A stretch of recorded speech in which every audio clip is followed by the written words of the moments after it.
Fam, what's up? How you doing? Kyle Henderson, Bama Football on YouTube. Hit the thumbs up, like and subscribe. I appreciate you guys being here tonight. We got a lot to talk about. I'm going to take your calls later on in the show. I'll put the call-in line number at the bottom of the screen, 205-850-1994. How you guys doing? It's finally that time where we can talk some Alabama football on a regular basis. And boy, is there a lot to dive into. I'm going to talk about the offense. I'm going to talk about the quarterbacks. Today, we had an opportunity to hear from Nick Saban, also Kevin Steele, along with Tommy Rees, the new defensive coordinator. I love his voice, just like old school mentality. I'm like, thank you. You know, that's what we need leading the defense. And then Tommy Rees, it was really nice to hear kind of his overview and his philosophy. And people were asking him kind of if the Notre Dame offense is going to transition over here to Alabama, and with Alabama's offense. You can, of course, watch those in its entirety right here on Bama Football on YouTube. I appreciate you guys inside the comment box. I see you guys. Let me know where you guys are watching from. I see you, Wesley, Eli. What's up, everybody? I appreciate you guys being here and supporting the channel. Definitely hit the thumbs up, like, and subscribe. Okay, let's dive into it. And one of the things that I wanted to talk about today was really about kind of the quarterback breakdown, right? And everybody wants to talk about the quarterbacks, and rightfully so, following Alabama's third practice of the season. What's up, Tyler? I see you inside the comment box. Put the call-in line number at the bottom of the screen. Let me talk about kind of the report after 3 days of practice, what we know thus far. Take it for what it's worth. I know you can have your different points of view, and it's okay, right? The more points of view, the better. I was at practice, watched it in its entirety yesterday, which was a really hot day. You know, yesterday or today I was driving around and the feels like was 121 degrees, right? So yeah, that's how it is in Florida. What's up, Jamie? I see you inside the comment box. Okay, so let's talk about the quarterbacks. Here's the quarterback report. It's 3 practices. This is what I've seen thus far, okay? Tyler Buchner is behind Ty Simpson and Jalen Milroe. 100%. There's no way to spin that. There's no narrative when I talk about the quarterbacks. I want the best player to play. 100%. Saban is going to decide that along with Tommy Rees. That is going to be the guy that marches the team out on the field during week 1. I still feel that the quarterback is probably going to be Jalen Milroe that starts against Middle Tennessee, but I feel that honestly Ty Simpson has made a lot of progress and he is the best passer. I know I had a video that went out recently that talked about the reason why I feel that way. You can watch it on our YouTube channel. I feel that he throws the best ball. I feel that his ball is nice and compact. He has a really good delivery. He has good zip on the football. So this is what I saw from the practice yesterday. Each of the quarterbacks, Tyler, Jalen, and Ty, were all repping with the first team offense, right? So you had the offense on one side of the field and they were working with the wide receivers. The offensive line is down on the far end of the end zone. And from each of the quarterbacks, you know, most of them was like check downs and this and that. But towards the later part of practice, we did get to see them go in one-on-ones, right? And from my observation, Tyler Buchner's passes just weren't there. There was a little bit of inaccuracy on his part. Of course, everybody was hitting the check downs to the running backs. And yes, Justice Haynes was certainly working with the ones along with Roy Dell and Jace McClellan, which is amazing to see just because he's a freshman right now. Jam Miller, I think he's out with some sort of small injury at this point of the season. Ty Simpson had a nice strike to Isaiah Bond. It was a seam route where Isaiah Bond came across the middle of the field. It was about 25 yards. It was in stride, and he scored a touchdown. The very next play, Ty is going for Isaiah Bond in the right side of the end zone, and he overthrows Isaiah Bond.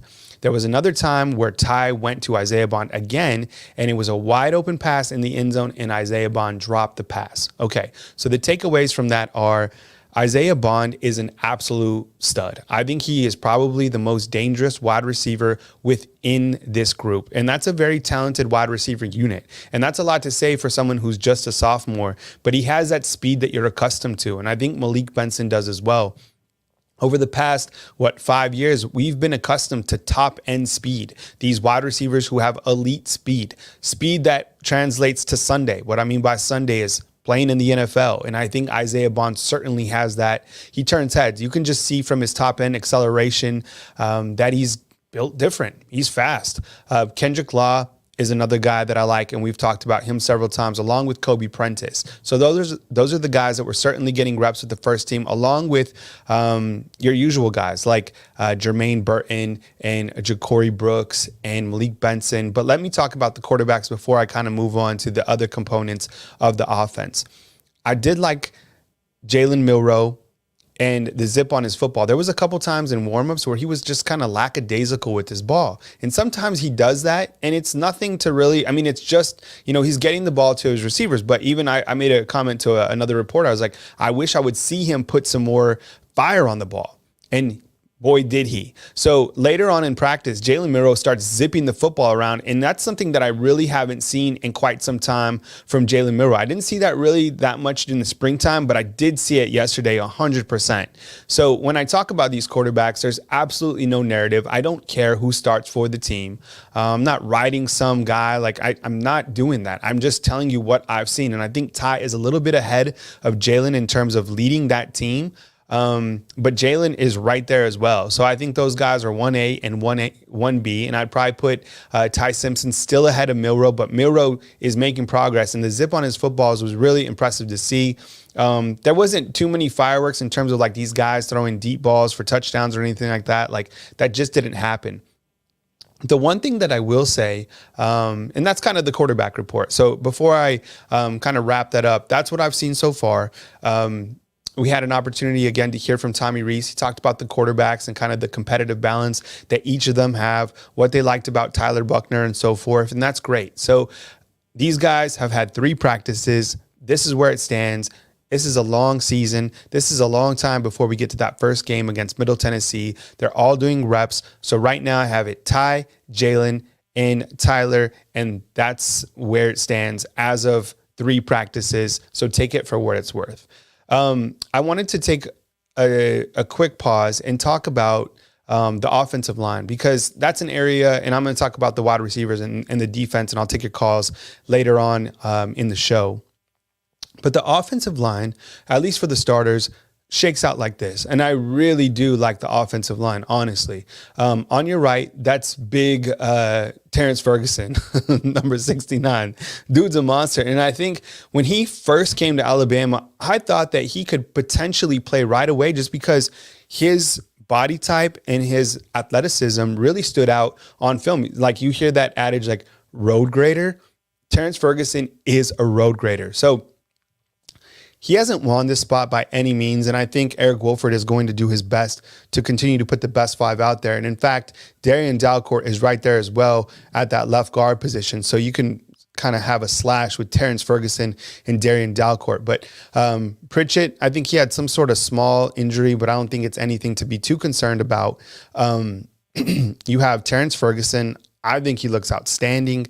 And then you have Seth McLaughlin. When I was going through Fan Day and I was kind of pointing out guys and you have Proctor there as well, Jonathan. So Caden Proctor, of course, the freshman, and that guy is certainly, like, all these freshmen certainly stand out. I mean, Wilkin Formby caught my eye, and this dude looked angry kind of there to the right. So yeah, you could slide in Proctor there, Pritchett. I think those guys are going to be your tackles, probably Proctor, I would assume, but that's kind of how it stood for the time being. Seth McLaughlin, when I was kind of showing the fans, he said, like, run the damn ball. And that's kind of like what he wants Alabama to do. And then you have Tyler Booker. We'll hear from him on Monday. Talk to the media. You can catch that right here on Bama Football on YouTube. And then JC Latham at that right tackle position. So I do like how it stacks up right there. I think that Proctor, like you pointed out, Jonathan, is going to be there. And that is going to be a really good offensive line this coming season. Here are the wide receivers that jumped out to me from practice on Saturday. To the right is Emmanuel Henderson. Let's talk about him first, because Emmanuel Henderson is a guy that kind of we don't spotlight enough. Someone threw a touchdown to Emmanuel Henderson. I don't know if it was Jalen Milroe or Buchner. I think it wasn't towards the later part of practice, but it was at some point in the practice. And remember, he got a touchdown during the spring game as well. Let's not forget about Henderson, because I think he's going to play a vital role for this team, and he's going to get a lot of opportunities this year. He's fast, he's big, he's physical, has a lot of support from his teammates. I really like everything that Emmanuel Henderson brings. So I don't want to overlook him I don't want to miss out on his name, because sometimes we feel we don't talk about him enough. The receivers, as I mentioned, that stood out, Isaiah Bond, that guy is going to be a problem for opposing defenses. Malik Benson is that guy. We didn't see too much from him yesterday. Although during the drills, I was watching him and Ja'Cory Brooks were working with the first team when they were in individual units. The way he moves in and out of his cuts, in and out of his breaks, it reminds me of some of those other wide receivers 3-4 years ago that we're accustomed to seeing. So can't wait to see what he does on a bigger stage. Ja'Cory Brooks right there as well. I saw him frustrated one time when somebody couldn't get him the football. I don't know which quarterback it was, but he was like, I'm in the end zone. And he was wide open and no one got him the ball. Jermaine Burton repping with the first team as well. Kendrick Law, I mean, the guy is so big, so imposing, and that's kind of what I like about Amari Jefferson, who Alabama just added, is the fact that I think on 3, Amari Jefferson, they had him at 210 pounds, which is so amazing because that guy can stop on a dime. I cannot wait till he gets here. Look, 100% Alabama wanted Perry Thompson as well, but Amari Jefferson is no option B or fallback option. So I know we're talking recruiting right there, but I think he is going to be a slam dunk. His film is so impressive as a wide receiver. He could stop on a dime, great acceleration. Amari Niblack, it was great to see him. He was getting a lot of reps, and they were actually splitting him out. So what they would do is if Alabama had trips to the right, they would put him, you would have your far out receiver, then you'd have your slot, and then they would have Amari Niblack out there as well. And he was coming across the middle of the field, and he caught pass after pass from Milroe, from Simpson, from Buckner.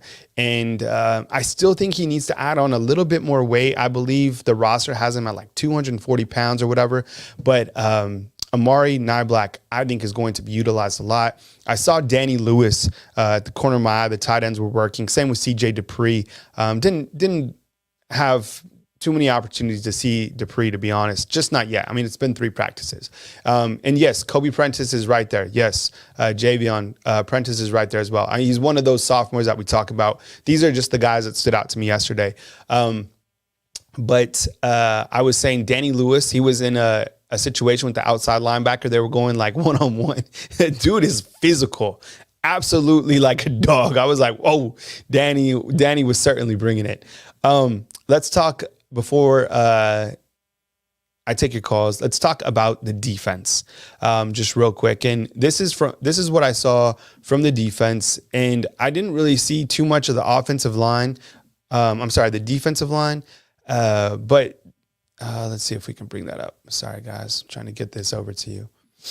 Okay, there we go. The defense, this is what stood out to me from the defense, and this is kind of the first team and a couple of miscellaneous points there at the bottom. So let's start at the left of your screen. Outside linebackers, of course, Dallas Turner, Chris Broswell. I do have to mention this, and he's not on this board right here or this photo, but I looked to the left, and the outside linebackers were hitting the board, hitting the bag way down on the opposite side of the field. And I was like, who is running through those bags? It was big, it was physical, he was athletic. It was Quindarius Robinson. So even though he's not listed on here on this, the first team defense or whatever this is, the guy is going to play. And he even impressed during the springtime. Jahad Campbell, that guy looks amazing, to be honest. I mean, talk about a big breakthrough. I think he's going to be it at the inside linebacker spot. Deontay Lawson. You guys saw the question I asked Deontay Lawson. I straight up asked him. I was like, look, is there a little bit more hunger inside the locker room? He said, yeah. He took a pause. And you could tell that that's on their mind. Got some reverse rat poison finally, right?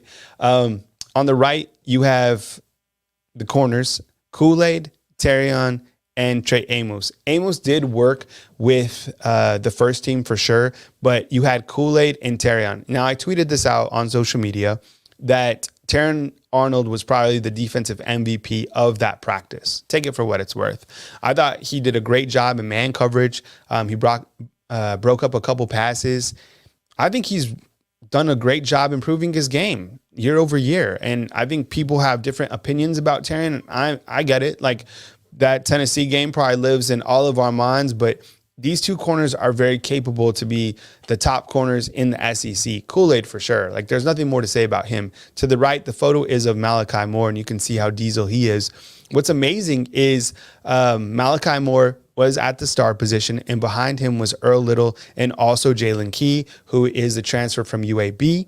Jalen Key was also working at the safety spot. Caleb Downs looks just like Malachi Moore.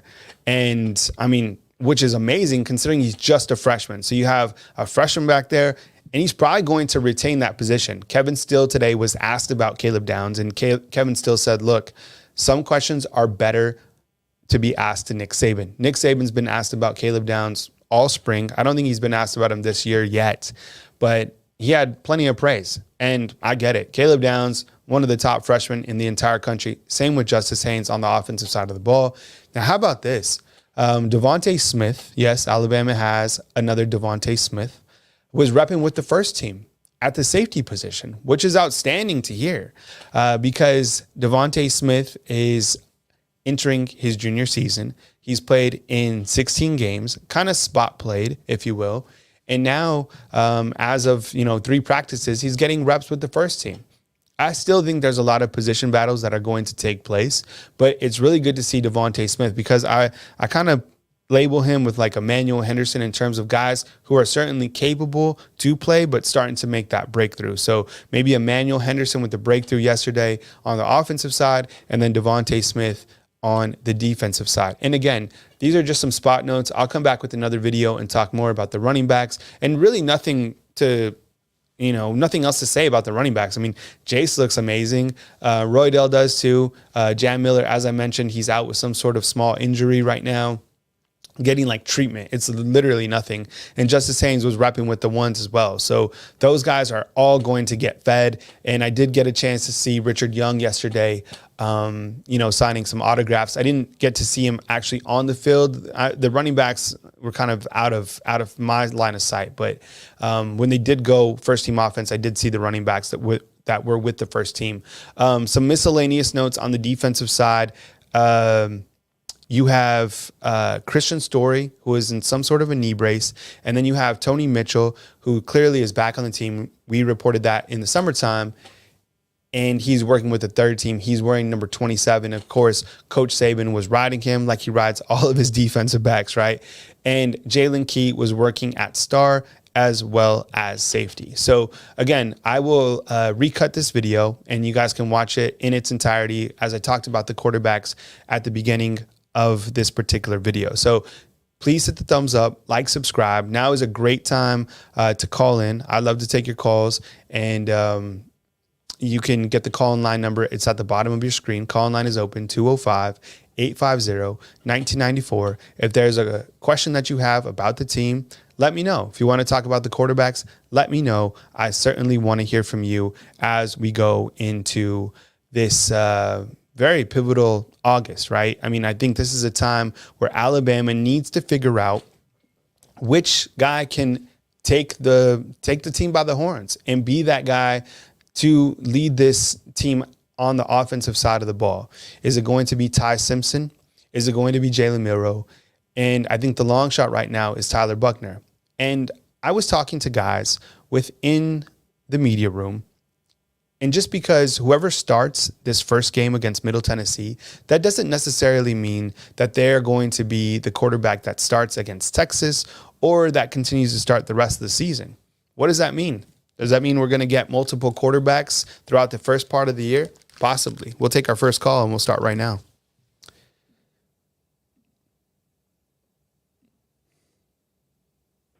Hello, you're on the line with Kyle Henderson. Who am I on the line with and where are you calling in from?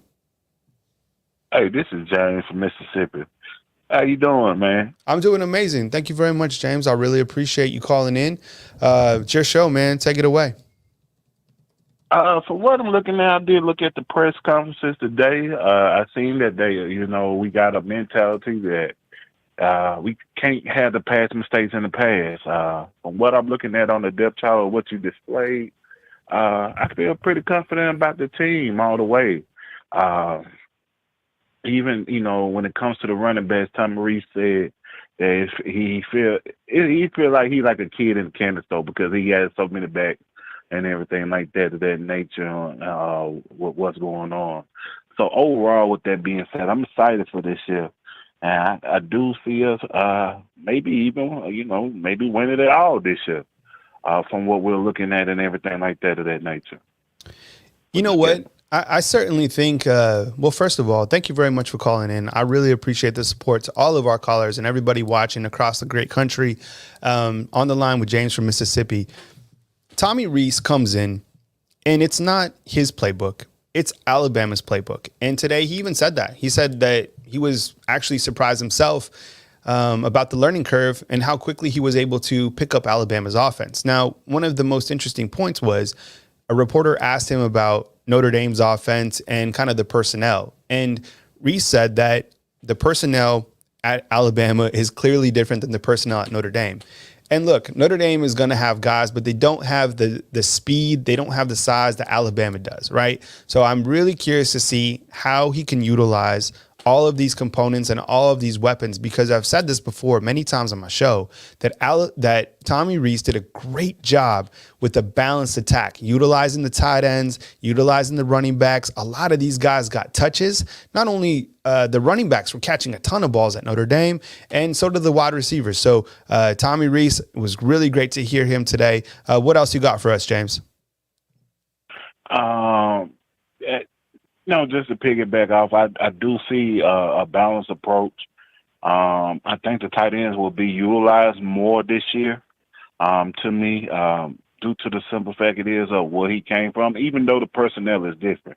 You got to look at it. He has a lot more athletic tight ends than what he had at Notre Dame. And look what he put in the league with the tight ends overall. So, with that being said, with that balance he's bringing in plus the playbook, overall, with that being said, that makes a complete balanced offensive team overall. And I'm very excited about that. And that's it. That's really it. I think this team is certainly capable to make a serious run. I know we're all, fixated on this quarterback position and who's going to be the guy and who's getting the most reps. Look, overall, I like the offensive line a lot right now. The secondary looks good to me. And those were two areas last year that I just didn't feel comfortable with. I never felt that the safeties were fast enough. I felt they lacked speed last year. They were good players for sure, but I thought they were slow. I thought DeMarco Helms could put the wood on anybody, but he was slow. It is what it is. I mean, that's just how I felt with these guys. I see a lot of athleticism in that secondary. And by the way, it was great to hear Kevin Still. I'm sure you guys watched that press conference on our YouTube channel. James, thank you very much for calling in from Mississippi. Call in anytime. Got a seat at the table for you right here on the YouTube channel, Bama Football on YouTube, and have a good night. We'll move on to our next caller. All right, you take care. Roll Tide. Roll Tide to you. All right, we'll jump right into our next caller. It's a 731, and we'll take it right now. How you doing? It's Kyle Henderson on Bama Football on YouTube. Who I'm on the line with, and where you calling in from? Alex from Savannah, Tennessee. How's it going, buddy? What are your takeaways? Tell me your name one more time. It was kind of muffled when you came in. Alex from Savannah, Tennessee. All right, we're on the line with Alex. Hey, Alex, your takeaways after 3 practices. Well, I like the defense a lot because, Kevin Steele, really good coordinator, really good coach. And I haven't really seen a lot of videos, but the videos I have seen, Jalen Milroe's doing a lot better, and the quarterbacks are doing good. Tyler Buckner did have a couple off throws, you could say. The receiver to one throw, he had to slow down a little bit. And, well, I like how the team's coming together, but it does have it is a work in progress, definitely. Really about it. Thanks, Alex, for calling in. I appreciate it. Now, when you look to this defense, let's stay on the defensive side of the ball, and we look to that secondary, and I put up a graphic that you can watch at the beginning of the show talking about the secondary. How excited are you for a freshman to come in here, Caleb Downs and really just start, taking reps with the first team. He was doing it in the spring and he's doing it now in August. I mean, this is an elite player. It's rare.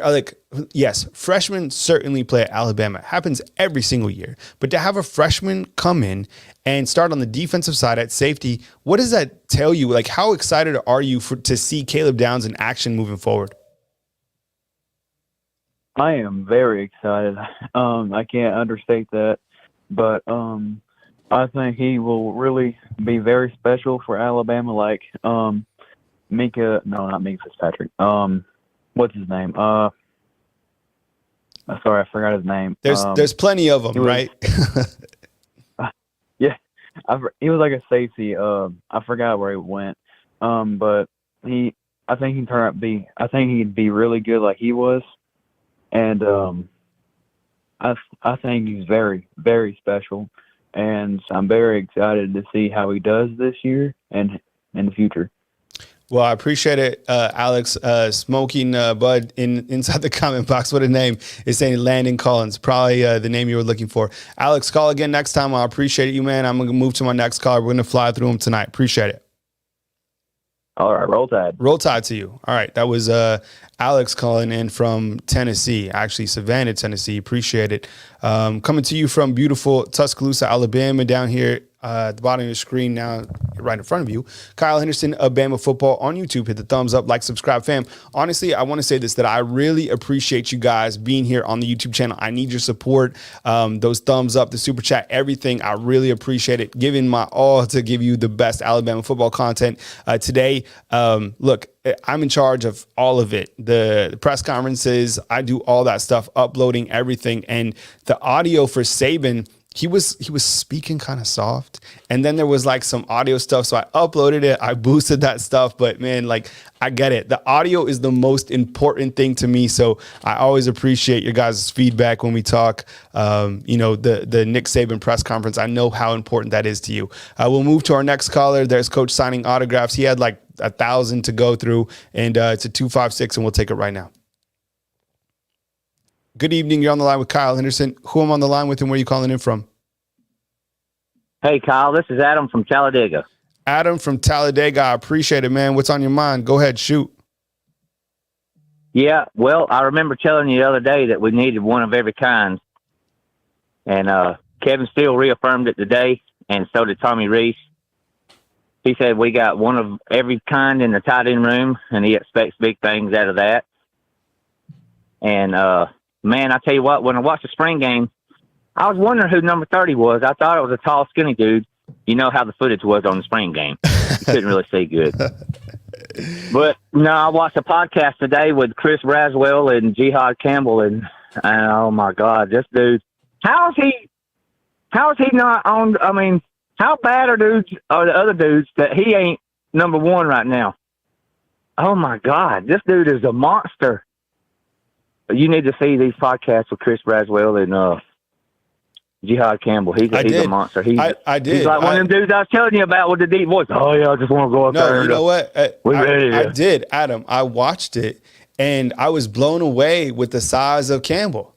And then it's clearly translated. He's talk about, and he's probably, we should add him to our breakthrough list, right? So Emmanuel Henderson on offense, Devontae Smith, and Jihad Campbell, and it was great to hear Chris Braswell speak. How articulate was he, right? He had so much knowledge about all the positions. It was a really great podcast. Maybe we'll put it inside the comment box because it was a great podcast to listen to. But Jihad Campbell, I think he's certainly going to make a run to that inside starting backer spot next to Deontay Lawson. I'd be completely fine with that. Yeah, I mean, whose spot is he going to take, though? Is it Dallas Turner's? I mean, it's hard to put him down, but I think he's a size above Dallas Turner. It'd be hard to set Turner down. We got to figure out a way to get them all on there, man. But this dude is his size and the speed. He's making sacks. He's getting in there. It ain't no Henry Toe stuff going on. He's getting in there. It's happening, and he can hurt you, man. I'm worried about. I mean, they better be worried about him. He's big enough. His legs. You see his legs, man. He couldn't even hardly sit down in them shorts he was wearing, man. His legs are so big. He's jiggling all around. He couldn't, But man, I'm looking at these dudes and I'm hearing the coaches, but no, listen to what the coaches are saying and why. You got to ask yourself. I had time to reflect on this, and I wondered, why are they coming out here saying we got the talent? We got the talent. I mean, is this approved by coaches? I mean, this is a lot of pressure. You're gonna have to be. That means we're saying we got the dudes, man. We got the dudes on both sides of the ball.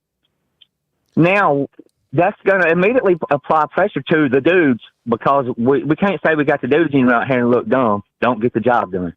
Yeah, well, I mean, Everybody's Alabama about always has in the quarterback room. Yeah, Alabama It's always healthy. We got five has guys. the dudes. I mean, think about this. I mean, last year you had the first round pick in the NFL draft on the offensive side of the ball and the top player on the defensive side of the ball. I mean, last year was a wasted year. I mean, I asked Turner that question, and people inside the comment box were like, Alabama doesn't win in 3 years, and it seems like forever. It does. The first 4 years I was here, all I did was cover national championships, and then I felt like it was a third world country when I went to cover the Citrus Bowl. Remember when they played Michigan down in Orlando? So the standard here is a national championship, and that should never, ever change. Never.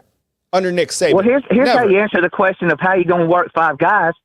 You got five quarterbacks. How are you working five guys? Well, it's going to be hard to run five guys. Well, no, it's not when you got 15 number one receivers. Mm-hmm. I'm serious, man. Look, these receivers ain't no joke. They all number ones. We got 3 sets of number ones for real. I ain't got time to go through them. You know who. Just take your pick. They're all number one as far as speed and what they can do. So we've got plenty of number one receivers for the quarterbacks to. It ain't going to be like, oh, I'm throwing to a slower receiver today. There ain't no slow receivers. Tommy Reese got up there and said it just about 5 minutes ago. He says, we got some dudes that can really open it up.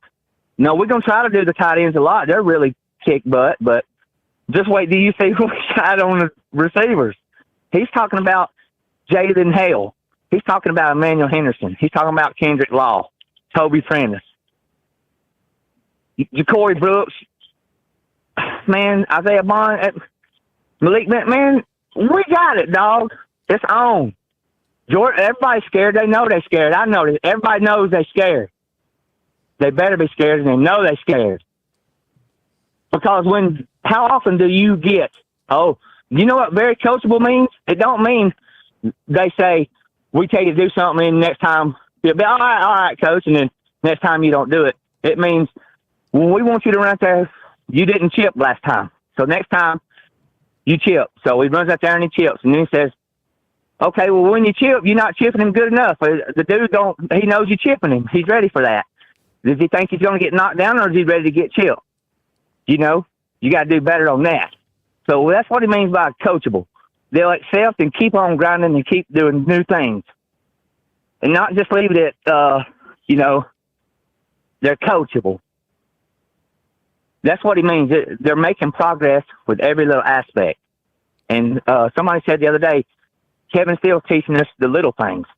Well, it's a bunch of little things that add up to the things that make you successful. And it's not just little things. Penalties was big last year. Killed us. During the biggest game, we gave up, 100 yards to Tennessee in the first half almost? My God, what are we doing, man? It was embarrassing, honestly.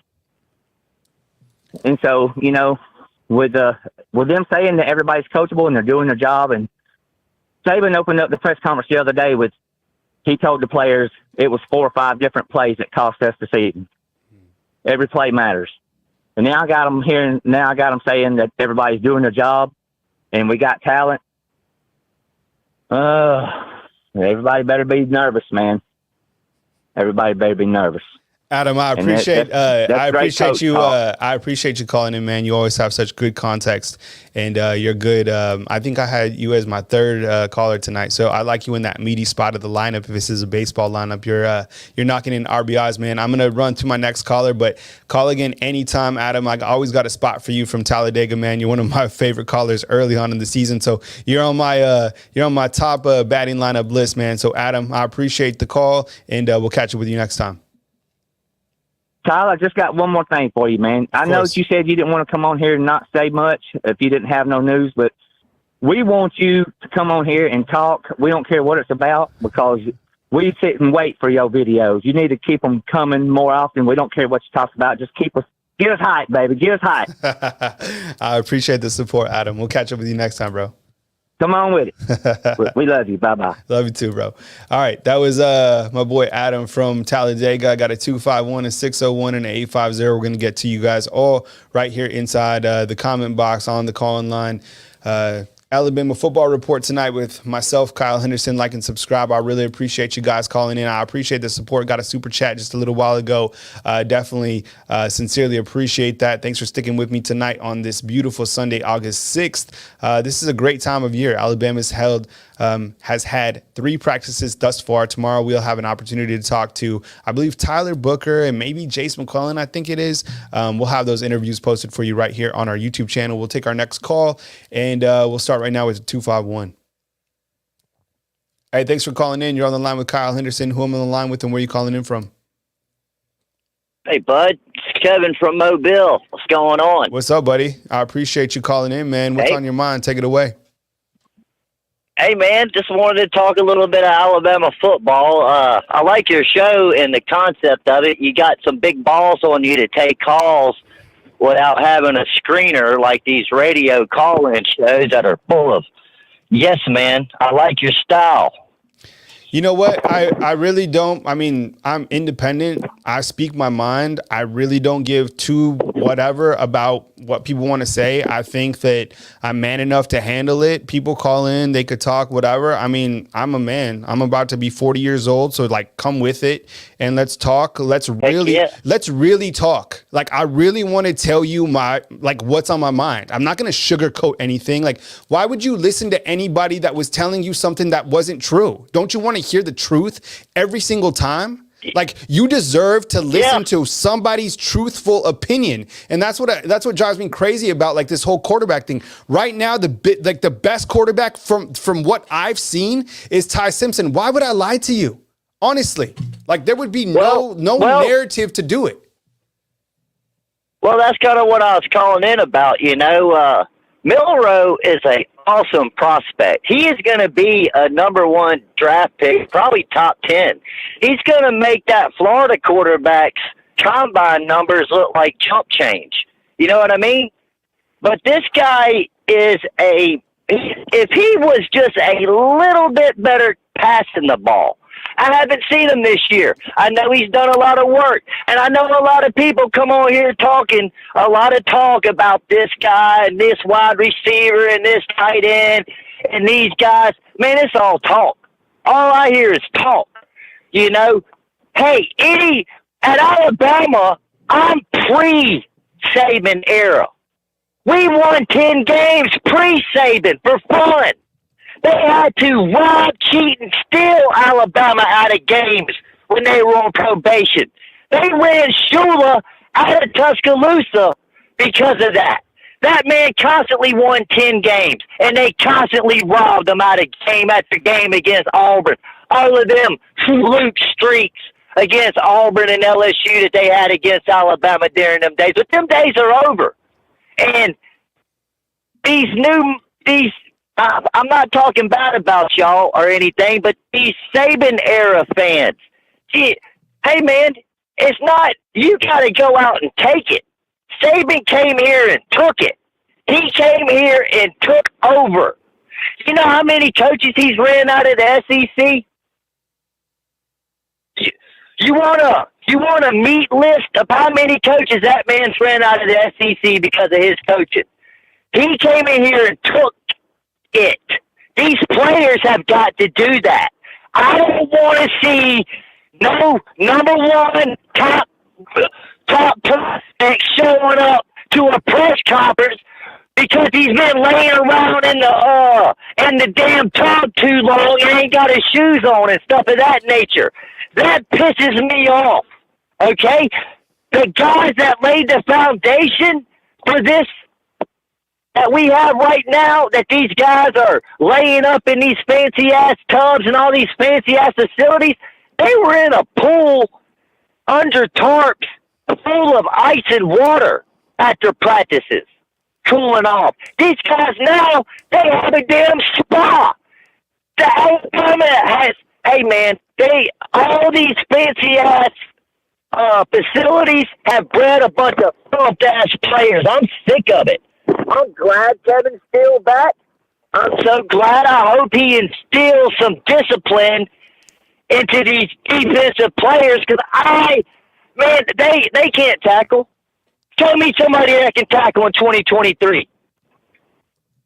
Name them. Name me a good tackler in 2023. Hello? I'm here. Anybody there? I'm here. I'm Okay, agreeing with you, but hold on. right. Hey, hold on, Kevin. I got to thank Matt for this super chat. You know what? I think, Kevin, we're on the line with Kevin from Mobile, Alabama. By the way, I was just down there. I played Magnolia Grove golf course. It was beautiful facilities. I had a really great time down in Mobile. Next time I'm down there, we'll get out there on Mobile, and we'll have a show down there. And we'll do a screaming match. Shoot, man, let me know. I'll meet you out there. We'll shoot a couple of rounds. Hell yeah. The thing about it, you bring up such a great point. So, and I want to let you continue, and then we'll get to our next callers down the road. But this is the thing. Like, you hit the nail on the head. Like, this spa-esque, this like royalty facility, like, does that make them soft? Like, I get it. Like, you have to take care of these guys because they're, these ultra athletes, but at the same time, like, this is a game of physicality, and like, these guys are being pampered like they're going to a 5-star spa, like a spa, right? It's like, what are we trying to do here? Like, it's like, I get it. You got to get it. You have to get them to the facility, but also it's like, man, it's like a 5-star spa over here. It's like, I mean, the facilities just keep getting nicer and nicer and more comfy and more comfy. You know what I would do? Freshmen and sophomores ain't allowed in them facilities. Love it. Period. You ain't allowed in here. We have you some tubs with some ice water under a tent outside for you to cool off in after the practice.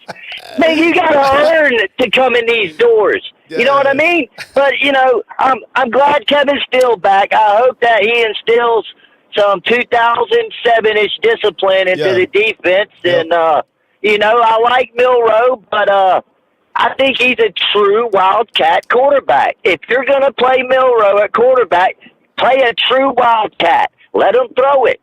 But let him be the running, the running back, the quarterback running back. He's perfect for it.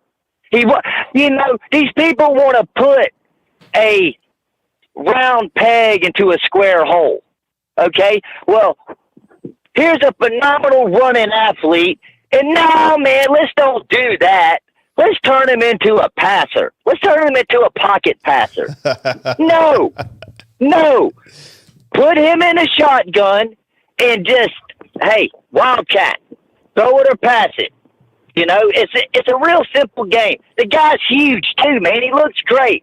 And man, like I said, he's Michael Vick 2023. But he ain't got the passing game. And Michael Vick wasn't a great passer, but he could hit people. You know what I'm saying?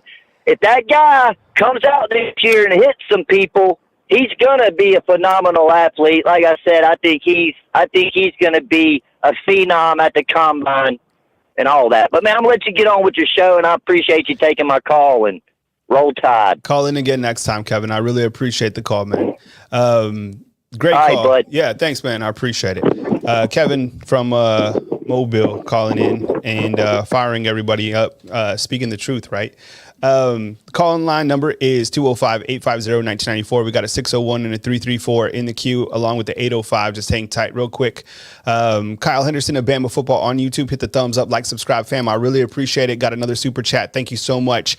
And I love taking your calls. I love talking Alabama football. There's a lot to dive into after 3 practices. Clearly, you can feel it in the air, right? We're getting closer to the college football season. We're talking about the quarterback quarterbacks earlier in the show. I think it was the first 20 minutes. I kind of break everything down. I'm going to re-upload that video so you can watch it in its entirety. Hit the thumbs up, like, and subscribe. I really appreciate all the support. Everything that is done on the YouTube channel is literally done by me, from the thumbnails to the titling to this semi-okay backdrop right here. Everything is done by me. So I need your support so I can continue to bring you the content that you deserve. And I try to make the content like elevated, right? Like I put on a sport coat and I go out and, you know, have a tripod, and the audio is so important to me. And like when you guys were pissed off about the audio, I was slamming my desk too. And it was just like, because I want things to be perfect for you guys, right? That's a standard that you guys deserve. We will move to our next caller, and we'll take it right now. It's a 601, and we'll start right now. Hey, you're on the line with Kyle Henderson. Who am I on the line with, and where are you calling in from? How's it going, Kyle? This is Jacob Pensacola. Hey, what's up? I appreciate you calling. You say Jacob? Jay. Jay. All right, Jay from Pensacola. So basically, I just got a couple things that I want to say. I want to say I appreciate your show. It's only 3 football shows I watch. It's yours, Stephen Smith, and Josh Pate. Y'all are on 3, and that's it. I'm very strict about that. So I want to say I appreciate your show. I appreciate everything you do, the extra mile you go for us. I want to say I appreciate that. Thank you, man. I appreciate it. Go ahead, man. Take it away. And just, I only have one thing. People might not agree or be mad or anything like that, but I want to say if somehow, some way we do not make it to the national championship, I want to at least win the SEC championship. That's all I have to say. I want to win SEC championship. I feel like I know we have the national championship standard, but the SEC championship need to be won every year as well. That's all I had to say. Yeah, well, before you go, Nick Saban said this summer that somebody has did a good job taking what's Alabama's away, and that's Georgia. Clearly, we know that, right? And like, I really value the fact that Nick Saban retooled and he brought back Kevin Steele. I get it. Like, there's a lot of Alabama fans on this YouTube channel, out there on all these websites, who have so much knowledge and know Kevin Steele and understand like what he brings to the table. Sitting there today, listening to Kevin Steele, and you guys know how big of a fan I've been of that Auburn defense when Kevin Steele was there. Listening to the knowledge, like he has that wisdom, right? He understands the defense. It's a no nonsense mentality that he has. And I was really just sitting there and kind of enamored listening to him speak. And then I think it was Stephen Smith who asked him, what was it like when Coach Saban called you up? And he was like, shocking. And he was excited as well, because to have another opportunity so late in his career to come back for one more thing, right? That's a national championship. And Saban is a defensive coach, and he understands that Kevin Steele, and the thing about it, I love this comment that Saban made about Kevin Steele. He said, listen, when I went to Kevin Steele knows the standard. He knows what's expected here. That's it. Like, I bet you those guys, the conversation maybe wasn't even 5 minutes, because those are like grown men who are so busy and doing all that stuff, right? So sitting there listening today to Kevin Steele, it was honestly refreshing. Pete Golding is a schematics genius, right? That's why Saban liked the guy. But Kevin Steele, he has much more wisdom. He's been there. He's coached here before. Glad to see him back. Jay, thank you very much for calling. I appreciate it. Call in anytime. We got a spot for you, and we'll move on to our next caller. Appreciate you, man. Have a good day and roll tide. Roll tide to you, man. I appreciate it. All right, Kyle Henderson of Bama Football on YouTube. Hit the thumbs up, like, subscribe. I appreciate you guys calling in. We got a 334-850 and a 334 inside the call queue. We'll take our 334. Been on hold for a little bit, so I appreciate your patience. Hey, good evening. You're on the line with Kyle Henderson. Who am I on the line with, and where are you calling in from? Hey, it's Wesley from Kinston. What's up, man? You doing all right? Yeah, doing all right. Where'd you say you were from, Wesley? Kinston. You know where Enterprise is at? Going down south. I do. Yeah, like when you're is it like when you're driving to the beach and like kind of cruising through all those like little towns?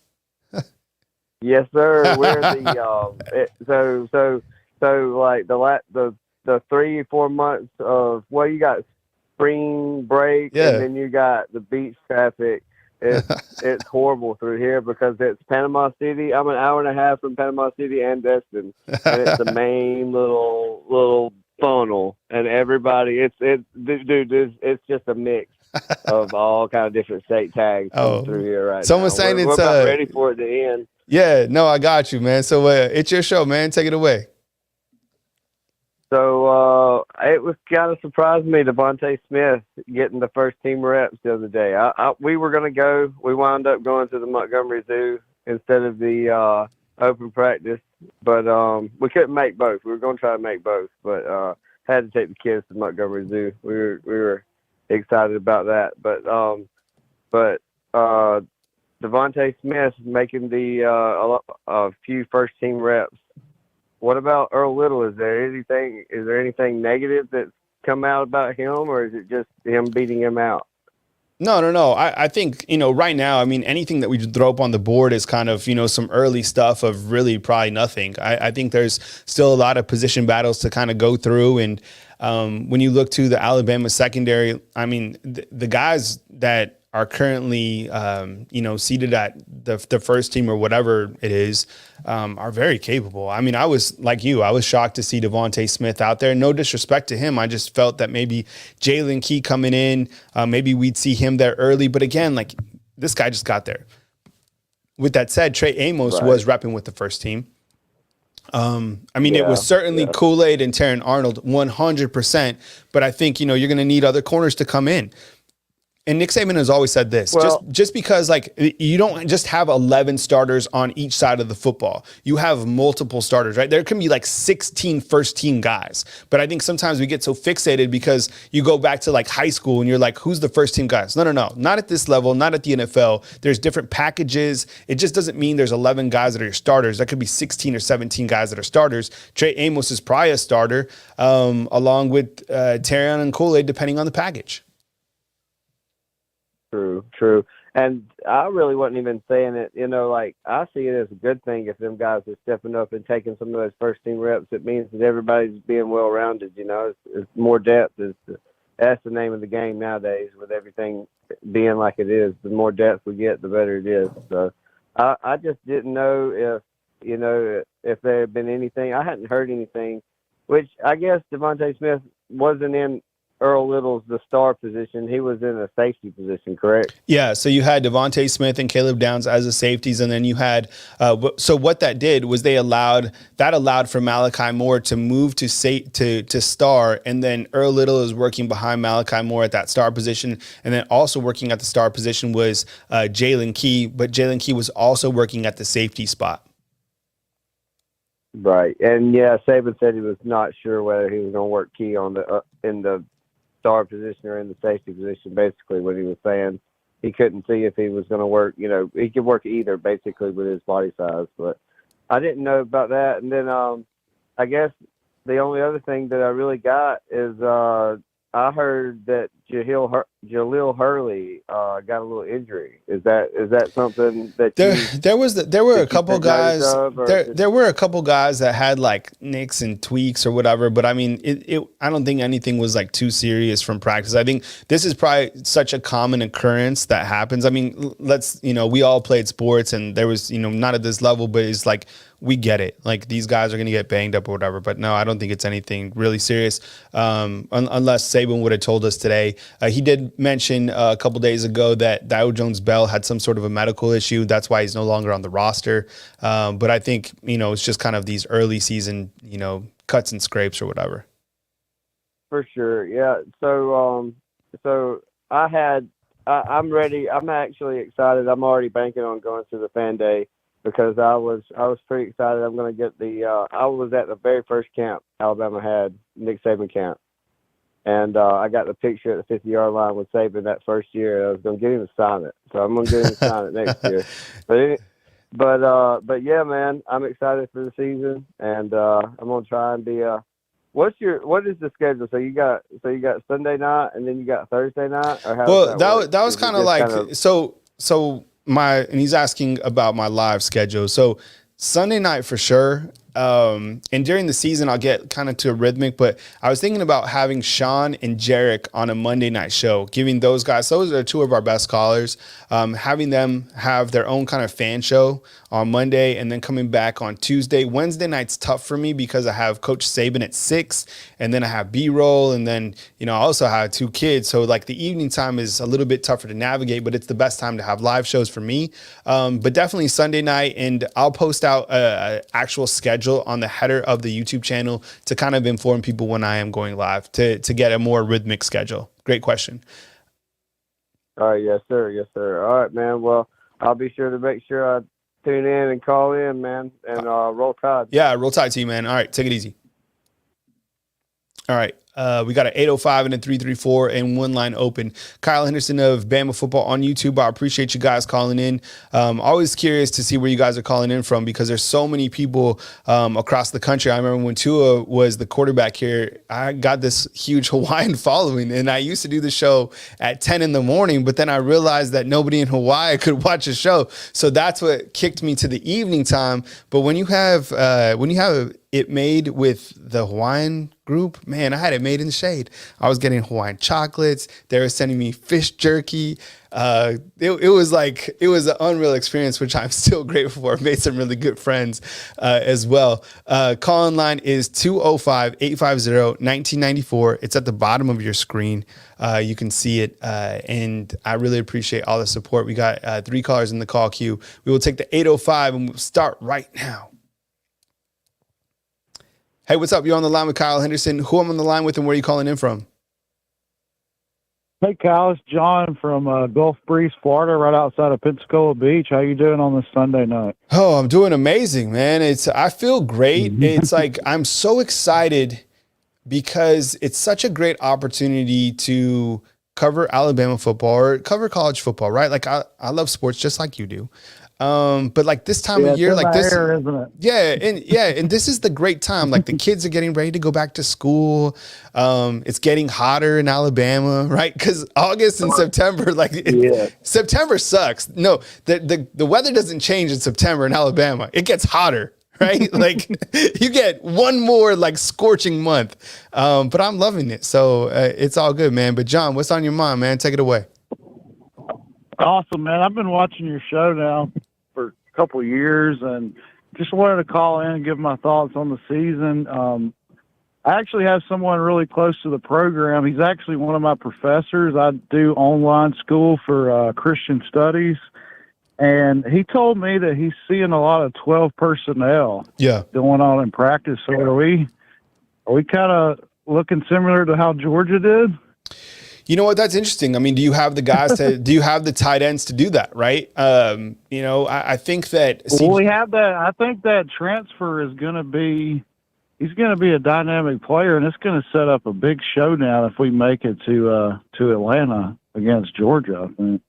Yeah, and I think so. When anybody mentions 12 personnel, it's working with some tight ends on the field, and so you have CJ Dupree. And people are excited about him. I want to see more of CJ Dupree before I give you guys like an honest evaluation on him or what we've seen or what we've heard from him.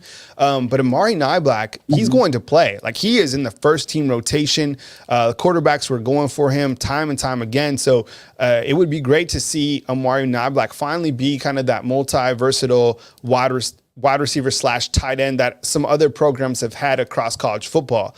Alabama hasn't had that in quite some time. I think Irv Smith was probably the last guy that you could somewhat do that with, but other tight ends, in my opinion, were kind of serviceable. I did see Robbie Oots catch a pass. It was like a 7-yard pass, and like, good luck tackling him. Hey, this guy must be 265 pounds. I don't know. Like you like remember they threw a pass to Robbie Oots against Kansas State, didn't they? Like he caught a couple.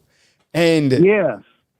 I mean, good luck tackling him. I hope he catches, 12 balls this year. I'll be so happy if Robbie Oots gets fed 12 times because that guy is going to just be a problem to tackle. What else is on your mind, John?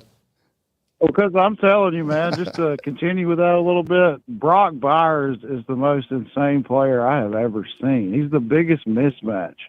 Absolutely. And we've got to figure out a way to stop him because we're getting a little top heavy now, but I will tell you this, man, from watching football for a long time, people better keep their eyes on Arkansas and Tennessee this year. Mm-hmm. They're serious, man. Arkansas is sneaky, and they got KJ coming back. I don't know, man. I think we're kind of sleeping past those games, and there's a couple games on our schedule that I'm kind of worried about. That back end gauntlet is tough. Alabama has this back end stretch that's very, very challenging. I've always said this. Sam Pittman is I feel that he's the deal. He is the real deal. And that's why Nick Saban wanted him on staff. But at the same time, Arkansas was like, hey, why be an assistant at Alabama when you can come be the head coach here? Sam Pittman is absolutely a wonderful coach. He's doing amazing. Remember like a couple years ago, like when I first got here, I was like, Arkansas was just like a cakewalk game. Now these last two games with Arkansas have been straight brawls. And that quarterback is he's a problem. Was one possession away, wasn't it? Yes. And then there was that and what did Bryce throw for? How many yards? It was like that was the year before. No, that was the year before. Bryce went crazy, and then he gets hurt, and that's when Jalen Milroe came in, and that was actually Jahmyr Gibbs kind of took over against Arkansas. But anyways, you're right. Like Tennessee feels confident, and that was the thing. That's why I asked Dallas Turner that question: is like, do these guys feel more hunger inside the locker room? I had never seen Tennessee beat Alabama. I had never seen Arkansas play with Alabama. I think more teams feel that they can play with Alabama now. I honestly do. Oh, yeah, the gap's closing. And my final thought, look, we have depth. It seems like we have depth at running back every year.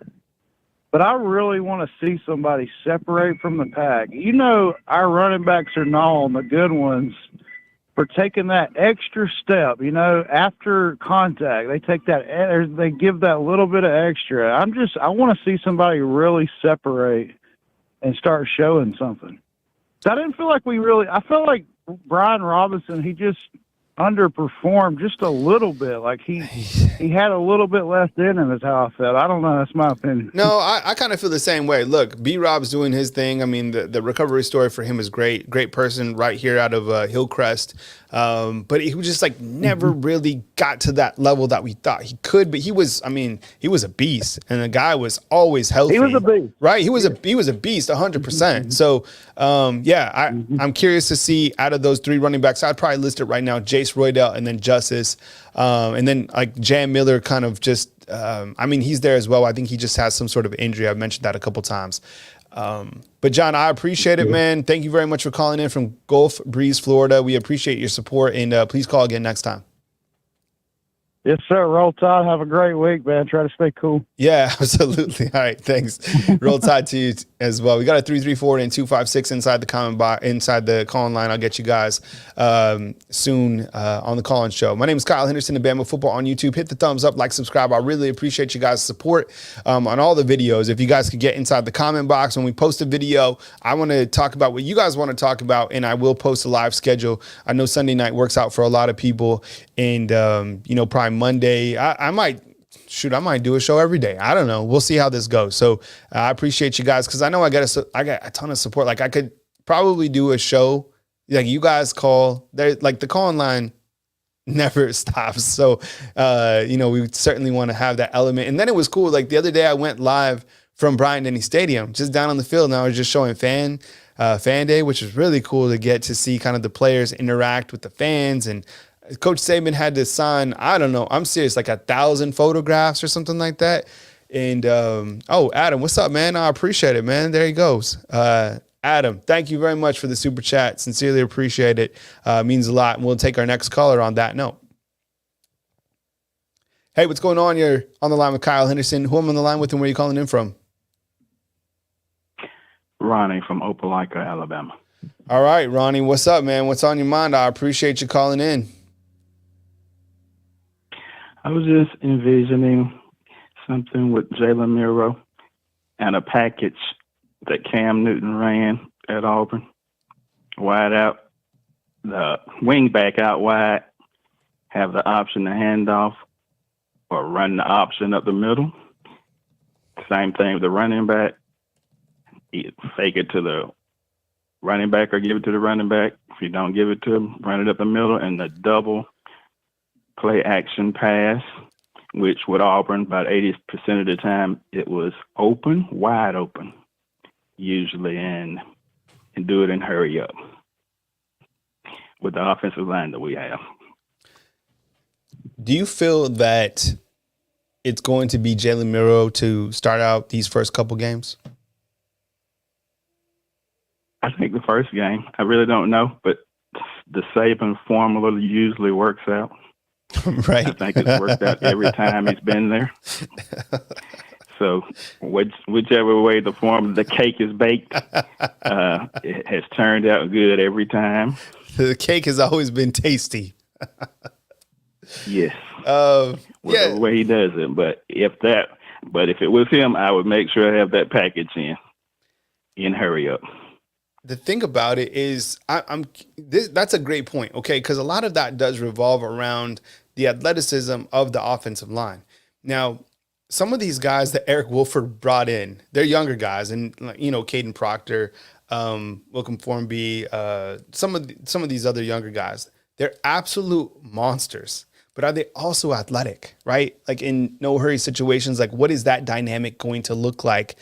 If we get to that point, I didn't think about that before. I do like the offensive line kind of where it sits right now. I'm not sure how much you follow the offensive line, but what do you think about Terrence Ferguson at that guard position? Or do you like Darian Dalcourt? I don't have a preference. I let Saban figure that out. Right? Always revert to Saban. Right. Okay, so we're 3 practices in. What are you continuing to look for as we go forward? Or if you don't want to answer that, are you excited about Kevin Steele coming back to Alabama? I'm excited about the former defensive coordinator leaving. Everybody. 2-man line thing, two down linemen, 1 down lineman. I've seen enough of that for my lifetime. And Kevin Steele, I don't know, did you get a chance? Did you watch the Kevin Steele press conference yet? I saw a little bit of it, but he's just so he gets it, right? Like the defensive mentality and everything. I couldn't get enough of Kevin Steele today. That'll be the only time, by the way, that we get to hear him, before the bowl games or whatever. But I'm elated that he's here. I think that, so early, and the new guy is always better than the last guy. But considering, people were just had enough of Pete Golding, I get it. So Kevin's still back. Anything else while you're on the show? That's all. Thank you. All right. I appreciate it, man. Thank you so much. All right. We'll move to our next card. We got a 256 and a 337. I'll get to you guys in just a second. Hit the thumbs up, like, subscribe. I appreciate it. I appreciate the super chats tonight, by the way. Thank you so much. I know, we have a lot to talk about. I take your calls as quick as I can, get to those points. And as we continue to move to the first game of the season, which is now here in a couple weeks, starting August. Today, the heat index here at Tuscaloosa, I looked at my phone. It said the feels like was 121, which was hilarious. And then a huge storm came in, which is cool, cooled it down to like 110. It cooled down just a little bit. But we'll take our next caller at 256. We'll start right now. Hello, you're on the line with Kyle Henderson. Who am I on the line with, and where are you calling in from? What's up, man? This is Jay from Florence. Hey, what's up, man? Hey, Jay, you're a little bit muffled. Let me hear that audio, man, or we'll have to move to our next caller. Try it again. Can you hear me now? Yeah, go ahead. Just make your point real quick. Let's see how it goes. If I can't hear you, I'll just cut you off respectfully. Go ahead. Yeah, what you were saying, Terrence Ferguson got that left guard. You feel like you got that? I think that we're talking with Jay from Florence. I think that it's still up for debate on if TJ is going to land that spot at guard. I think Darren Dalcourt is still going to get a look as well. But it's good to see Terrence Ferguson in. A couple nights ago on a different show that we had, someone brought up a good point. They just said that Darren Dalcourt wasn't nasty enough for, the offensive line. I got to agree a little bit from last year. But then again, I saw the photo, like the team photo. Darren Dalcourt looks pissed off. So, who knows? I think it's still a ways out to determine the best five, but it was good to see TJ getting some reps with that first team. I think he's certainly athletic enough, and he could be that road grader that Alabama needs at the guard spot. What else you got, Jay? I agree. I agree with whoever says that. That man ain't nasty, man. He ain't nasty like we need for Alabama offensive line. He good for Kentucky or wherever. But what I like the news you had about Devontae Smith with the safety, but did you see the D-line in? Did you see what they had going on? I did not see too much of the defensive line. There was a time with the one-on-ones. They were the D-line was working against the offensive line down to the right side of the field, and Justin Ebogbe looks more like he's healthy. He said he's healthy, clearly. But to see him, because he's a big man, he's got a lot of experience. I think he's played in 40 games or something like that. Can't lose sight of that veteran experience from Justin Ebogbe. And we probably don't talk about him enough. So you have Jaheim Otis, Justin Ebogbe, and still need to see Tim Smith, Monkel Goodwin, Jameer Latham. Some of these guys continue to. I need to see more defensive line, but I did see Justin Ebogbe, and he looked great, which is probably some of the best news considering he's coming off that injury and that he's healthy going into this season. This is my last question, man. Did you see him practicing any jet sweep type plays or pop? That's the Calvin type side to side. No. There was some checkdowns, and the tight ends were doing maybe some 7 yards out. The running backs were just kind of doing their checkdown stuff, but nothing. I mean, and look, I don't think Alabama's going to show any of that. I mean, it was pretty vanilla for what they were doing. If they were going to do that, I'd love to see them go to Isaiah Bond, because when Bond starts running and he gets the football, he looks different. I mean, remember how Jalen Waddle, and I'm not comparing that speed to Bond. I don't know. Bond's fast. He's elite. I wouldn't be surprised. Right? I wouldn't be surprised he's the fastest guy on the team, to be honest. I'm going to ask somebody who the fastest. Yeah. And because he's fast. So if they're going to do any sort of sweep or whatever, get fancy with it, Bond is the guy to go to, because he's the fastest guy that I've seen so far, 100%. And I think the more touches he has, the more dangerous that Alabama offense is going to be. What about Kendrick Law and Henderson? So people don't really like when I say this. I feel like those two would be slot demons. But I follow the Niners, right? I talk about that. Deebo Samuel, absolute beast. I honestly think that Kendrick Law's kind of like that. I asked Ja'Cory Brooks last week, what was his take on the playing style of Kendrick Law? Kendrick Law's a big man. He's built way different than any of the other wide receivers. He's jacked. I don't know if he's 210, 215. Big, strong hands. He's a very versatile wide receiver. I'm telling you, Kobe Prentice, Isaiah Bond, Kendrick Law, Emmanuel Henderson, those sophomore cats, those wide receivers are fantastic. So, yeah, Kendrick Law is certainly up there. He's going to get a ton of playing time. I'm like everybody. If I can get me a Kyle Henderson show every day, man, everything will be all right. My way, man. Keep bringing them out, Kyle. Yeah, I appreciate y'all, it. Man. Love y'all. Roll Tide. All right, roll Tide, TJ. Take it easy, man. All right, Jay calling in from Florence, Alabama. I appreciate it. We got a 337 and a 303. A 303 up in here. I'd love to see it. I think that's Colorado, right? Getting good on the area codes. My name is Kyle Henderson of Bama Football on YouTube. Hit the thumbs up, like, subscribe. I appreciate it. I read all the comments. Like when I'm just chilling, I'm reading all the comments.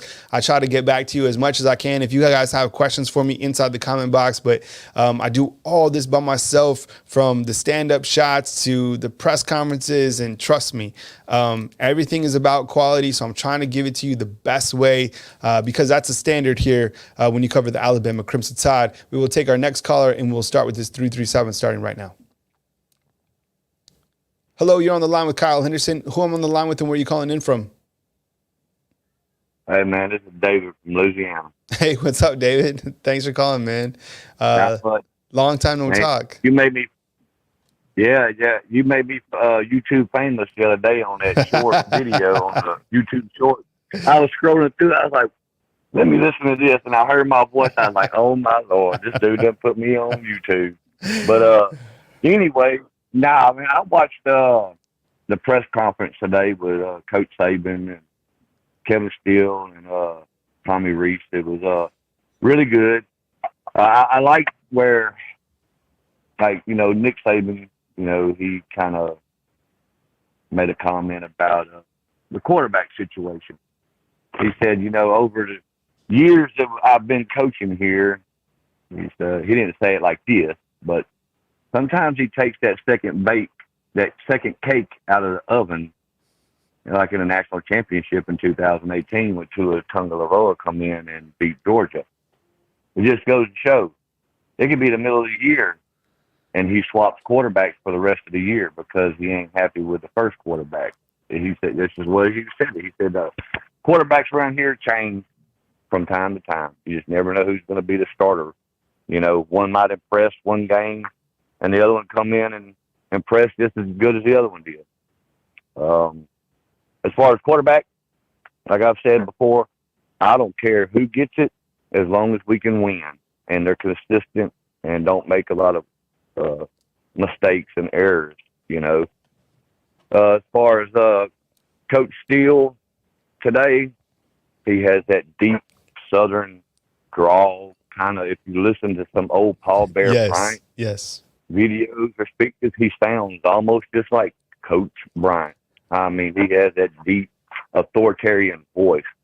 I like how he talked about how the defense looked really good, and they're coachable. Even the young ones, even the older ones are coachable. Is he going to bring something new into the game? I kind of heard him ask that question today.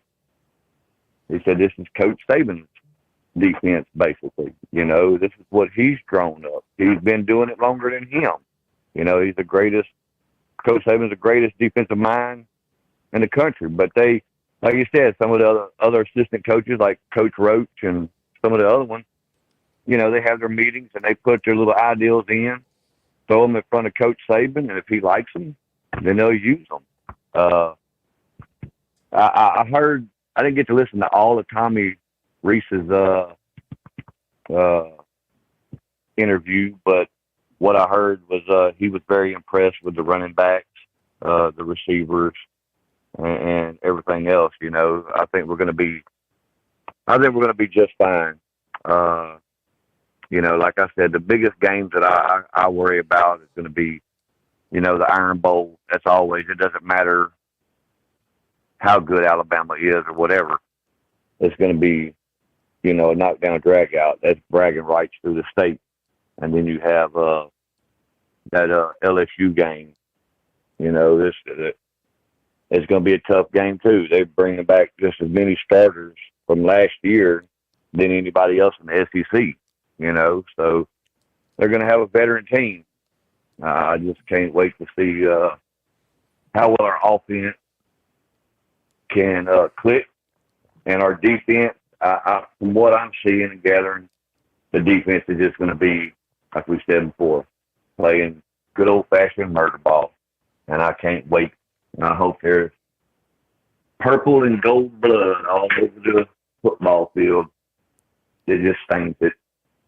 Come up because I'm, I live in enemy territory, so, and I'm probably one of the couple thousand people in Louisiana that are Alabama fans, and I get it every year, especially last year.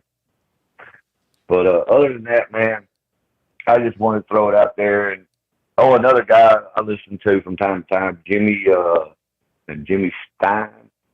I think he's on 3. He said, what was it yesterday? He mentioned something about how quick Tyler Buckner really is. He said whenever he has the fastest burst he's ever seen in a quarterback. He said if him and Milroe lined up against each other, he said Milroe would probably beat him in the long run. He said, but in the short burst, he said he thinks that within 10 yards, he thinks that Buckner can take him. And I looked up their 40 times, and I don't know if they've changed or not, but they both have identical 40 times, around a 4.64 and a 4.60 40 times. Their splits are around close to the same. And so, but David, let me stop you right there. No, Jimmy Stein, great dude. First of all, thank you. Appreciate it, John from Gold Breeze, man, for the super chat, $20, man. Thank you so much. Look, Tyler Buckner is certainly a fast cat for sure, but tell me this: who would you rather want to tackle? 85-pound Tyler Buckner or a 235-pound Jalen Milroe running the same speed? Like Jalen Milroe is I mean, dude, he's just built different, you know? I mean, look, here's Tyler Buckner right here. I mean, the guy's, he's a good athlete and he's right. Like he's fast, but Jalen Milroe is completely different. And that's what makes him such a problem to prepare for. Can you imagine be like, okay, guys, this guy doesn't throw maybe the best, 35-yard ball downfield, but he's the fastest player on the team and he's 235 pounds and he'll run you over, run everybody over, right? Like we saw him. Like ask Jim. I asked Jimbo Fisher. I was like, how is it to prepare for Jalen Milroe? He said it sucked. Right? So, but I get what you're saying. I mean, the guy is super athletic as well. I mean, him and Ty Simpson, very, very similar, honestly. So I guess we'll see how it kind of shakes out. But David, I appreciate it, man. I always appreciate your support. I know you're behind enemy lines, man. So be careful when you wear your Alabama hat, or I don't even know if you do down there, but I know you be wearing it. A couple years ago, me, my brother, and nephew are diehard LSU fans. And we went and watched LSU play, I think it was Mississippi State, in Death Valley, down there in Baton Rouge. I'm the only one in the whole place wearing an Alabama Crimson Tide hat, Alabama shirt, sitting in the stands watching and rooting for Mississippi State to beat LSU. Man, some old man sitting next to me, I thought he was going to whoop my behind. He looked at me like, you're at the wrong game. I said, no, I'm not at the wrong game.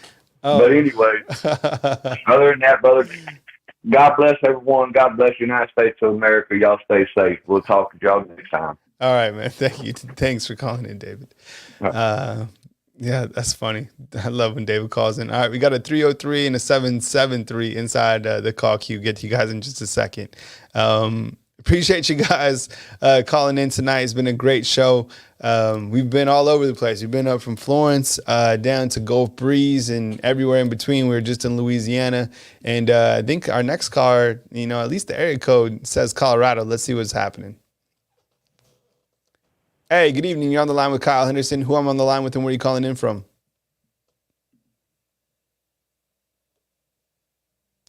Hello, are you there? Oh, we dropped the call. That was a Colorado call. All right, we'll move to a 773. Hey, good evening. You're on the line with Kyle Henderson. Who I'm on the line with and where are you calling in from? On the line with Mike, calling from Chicago. How's it going? Mike from Chicago. I appreciate it, man. We're going up to the Midwest, man. What's on your mind, man? Take it away. Just had some questions on my mind. Thought they might could be answered. Like the first thing from hearing from the, I don't want to say the open practice, is that Tyler Buckner, my understanding, is definitely 3, and hasn't really done anything to really say, hey, he can jump 2 spots. So I'm just wondering what was even said to him, or what was to make him leave a place where he was number 2 to now come to be number 3. That's a good question. I think that. Maybe as well. Well, as well as there was other schools he could have probably been number one. But I'm just like, I mean, everybody's like, oh, Tyler, he's going to be the starter. He's guaranteed the starter. He's the starter. He's the starter. I mean, my first thing is when he first came that the two didn't transfer, that nobody of the top two transfers. I'm like, okay, what's going on? And then to hear that, yeah, he is definitely three. I mean, and not doing anything or showing anything to say that, hey, he's going to make this jump over two spots, let alone one spot. So that's my first question, just wonder what was actually said or what was it? Everybody was saying how because Tommy Rees was his offense coordinator and there's this side deal or whatever, he's going to be the starter. How is that even possible? I just can't see it.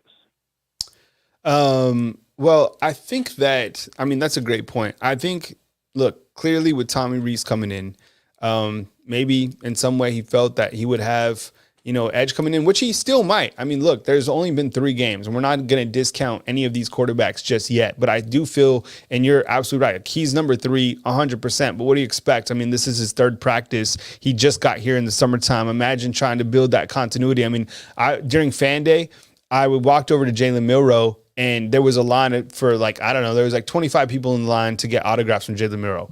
There was nobody in line to get an autograph from Tyler Buchner. Like, the guy has to earn it. He's got to prove himself not only, to his teammates, but to everybody else. Like, when you come here, you have Ty, you have Jalen. Those guys are capable quarterbacks. And maybe in some fashion, Ty, because I still think in Ty's camp, they feel that he has a shot. But I think they're starting to understand, look, Ty is very, very capable to lead this team. And Jalen Milroe is making completely, a lot of progress. And, I mean, those are the guys. So, 100% he's behind those guys, and we'll just have to kind of see how it goes.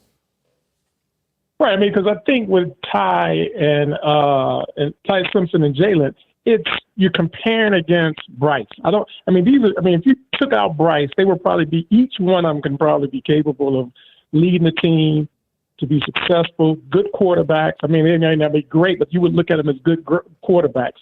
The stack that came in front of Mac, Jalen, Tunga, Tuilarola, and as well as Bryce, that's the comparison.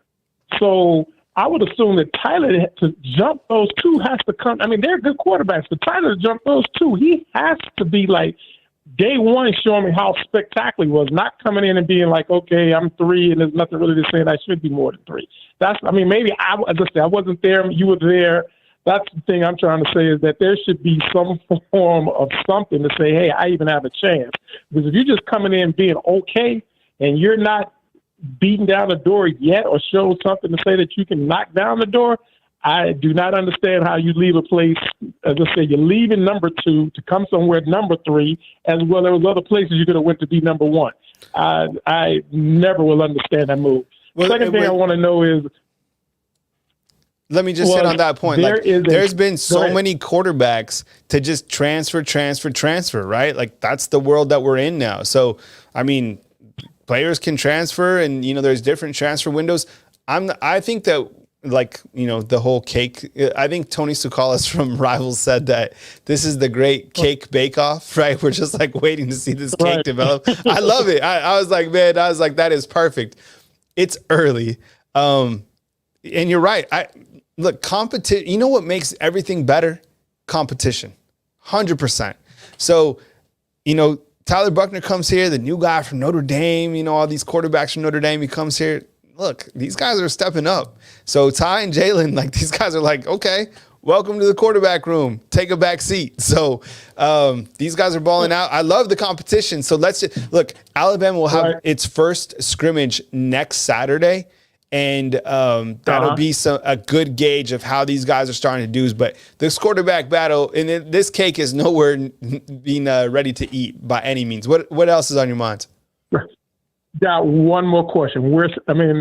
Stack at linebacker. It's stack on stack of linebackers. Can we keep all these linebackers? If Blackshear doesn't start this year, do you think he's going to stick around? And then you got the stack of linebackers, you're talking like sophomores and juniors. We're not talking about like a stack of seniors. And even at the receiver level, I'm always concerned about at Alabama. Everybody's worried about winning and all. This is not a rebuild. They went 11-2 last year. They were 2-point Yeah, games. 2 points. They're going to be there. But I always wonder how you're going to keep talent. I mean, all the talent they have stacked. How do they? I mean, that's always my concern. Will they keep all the talent? Like as I said, Blackshear may not start, Trez may not start. That's not including the transfer. They talking about Jahad Campbell.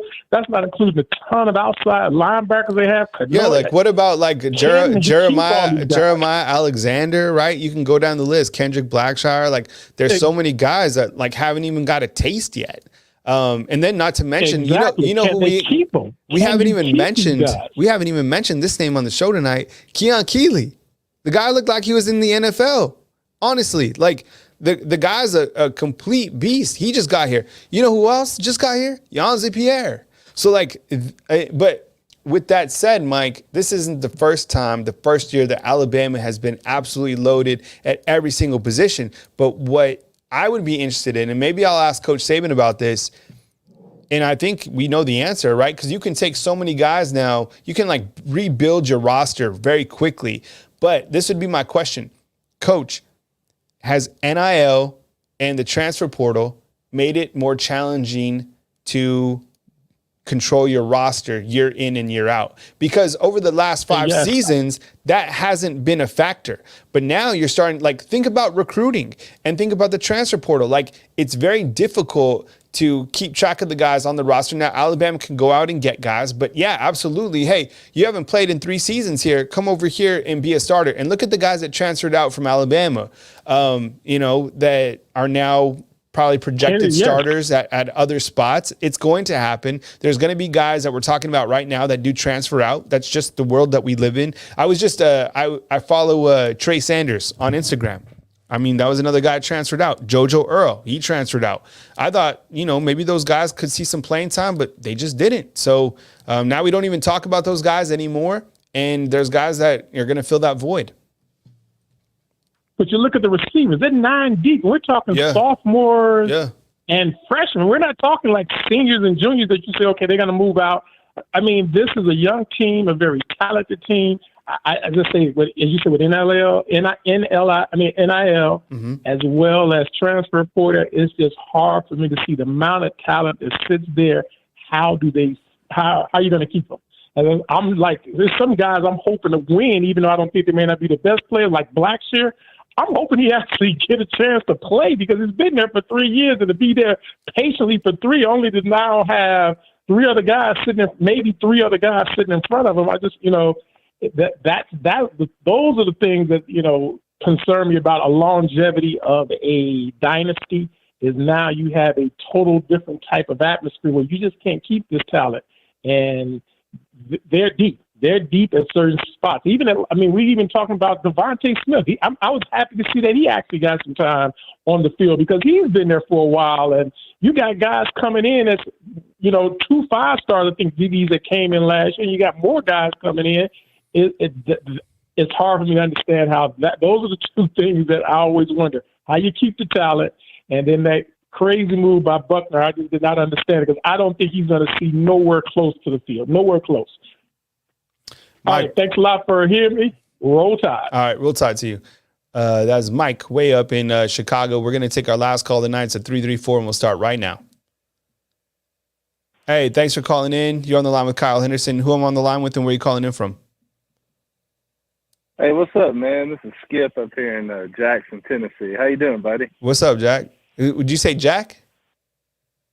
No, Skip. Skip. All right, my bad. I've been doing the show for an hour and 30. All right, man. So Skip in Jackson. I got you. All right, man. What's up, man? What's on your mind? Take it away, man. So can you confirm to me who our 2 inside linebackers are right now? First team is Jahad Campbell and Deontay Lawson. Yeah, 100%. Yeah. That's Mike and Will. Yeah, and okay. that's after 3 practices. So, Saban, okay. he like there's still guys getting rotation for sure, but I think Jahad Campbell is a breakthrough player that we've been talking about. Same thing with Devontae Smith. I mean, those are 2 guys coming into the season that we were talking about, but certainly I think everybody was talking about the fact that those guys were with the first team on Saturday. Yeah, it's definitely been a minute since we've had an inside linebacker with that kind of size, with Jaheed Campbell. Because when I did see a few clips of him or a few pictures of him. I'm not saying, I'm not saying he's Rolando McClain or anything, but he does have that kind of size. And here lately, we've had kind of smallish inside linebackers. Like, Christian Harris, he was like a DB in high school, you know what I'm saying? And toe-to-toe, he wasn't the biggest guy. He would get eaten up by offensive guards most of the time. I mean, I'm not hating on the guy, just observation here.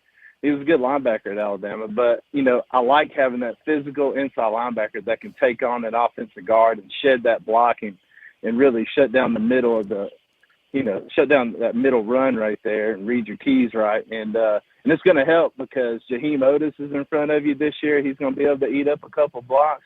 And then we got that James Smith kid probably right behind him, that freshman. I mean, he can probably eat up some double teams too. So, I like the size of Jaheed Campbell. I guess that's my point. He'll be able to have a presence on those inside runs a little better for us this year.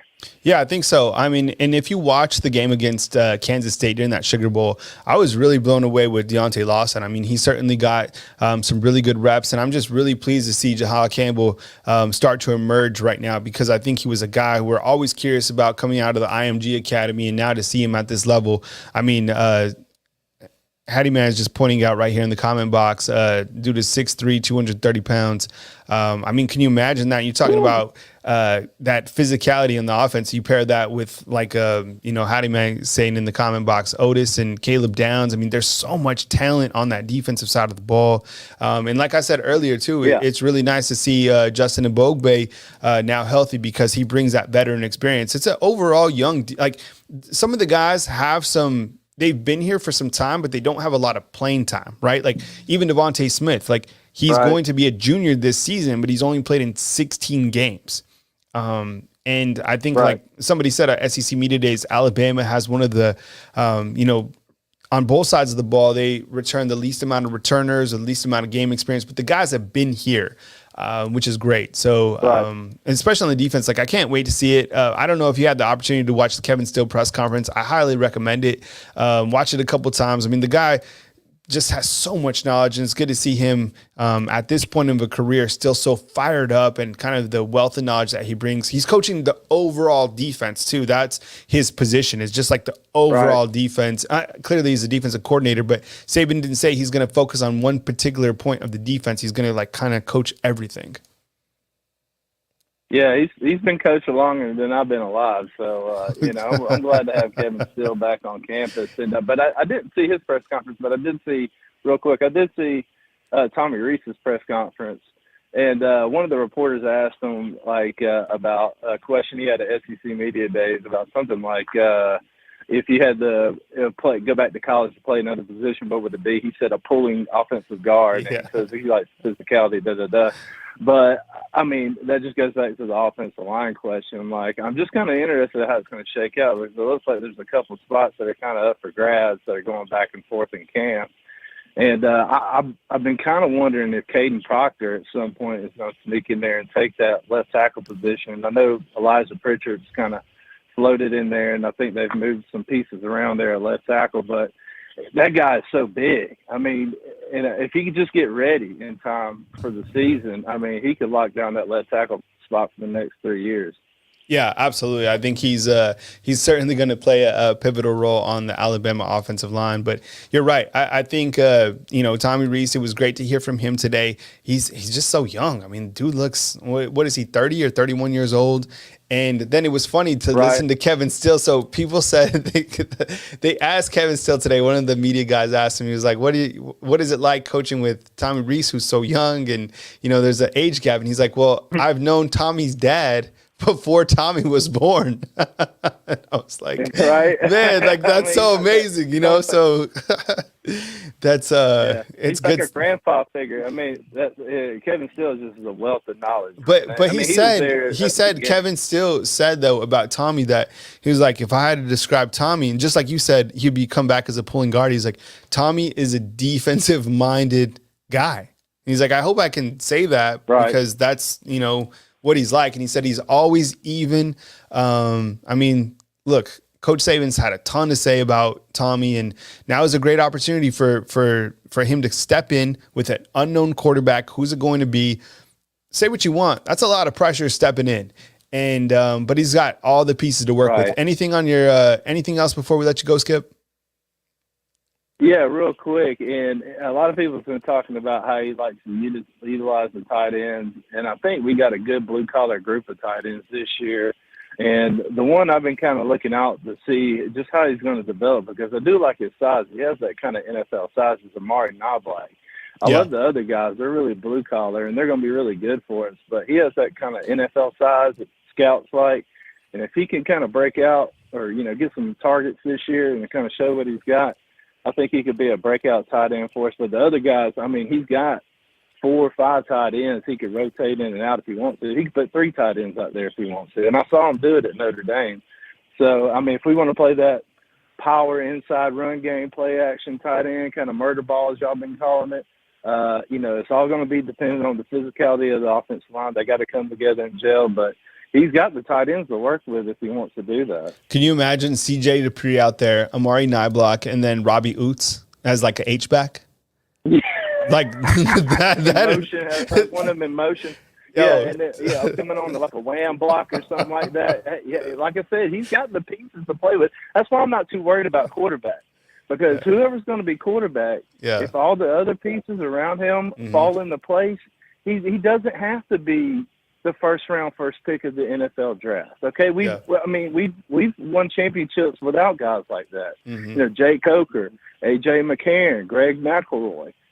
We almost won one with Blake Sims. Just play within the system and let the other guys play within the system, and it all kind of works out. You know what I'm saying? But this year we got to be disciplined. We had way too many penalties last year. We got to cut that out. Play more discipline, and I think we'll have we'll get to where we want to go, I guess.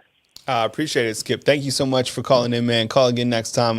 Got a seat at the table for you right here on the Bama Football Call-In Show. All right, appreciate it, brother. I love what you're doing over there, man. Keep grinding, man. Yeah, I appreciate it, man. Thank you so much. Means a lot. Good night, man. Yes, sir.